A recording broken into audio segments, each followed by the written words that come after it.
Hello everyone, I hope you all are doing good. In this video, we will be looking at what are the forces involved if a man is in this situation, as you can see in the diagram. Okay, so we are basically trying to draw a free body diagram for this situation.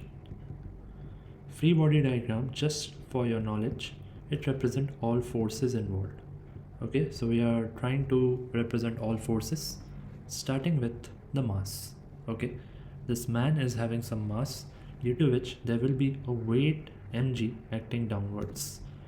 Okay, and straight up there will be a force of tension in the rope which will be acting upwards. Then as you can see that there is a contact of man at this point.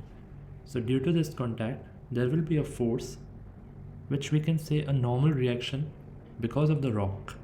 So that normal reaction is over here, and overall if a man is stuck in this situation, then there will be a tendency to fall down. Okay, so because this feet is in contact, okay, so there will be a friction force also, because of which the man can stay over there. Okay, if there is no friction, then man is for sure, there are chances that he will fall. Okay, so that friction force will always act opposite to where is the tendency to move. So it will act upward over here.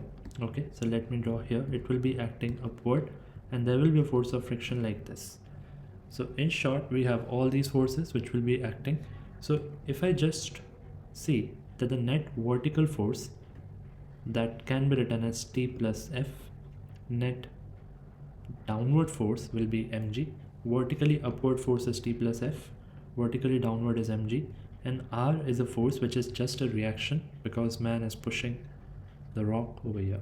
So these are all forces involved. If you want to see more of these type of videos, then you can put it in comments and we will make more questions where we can show these force diagrams for all real life situations.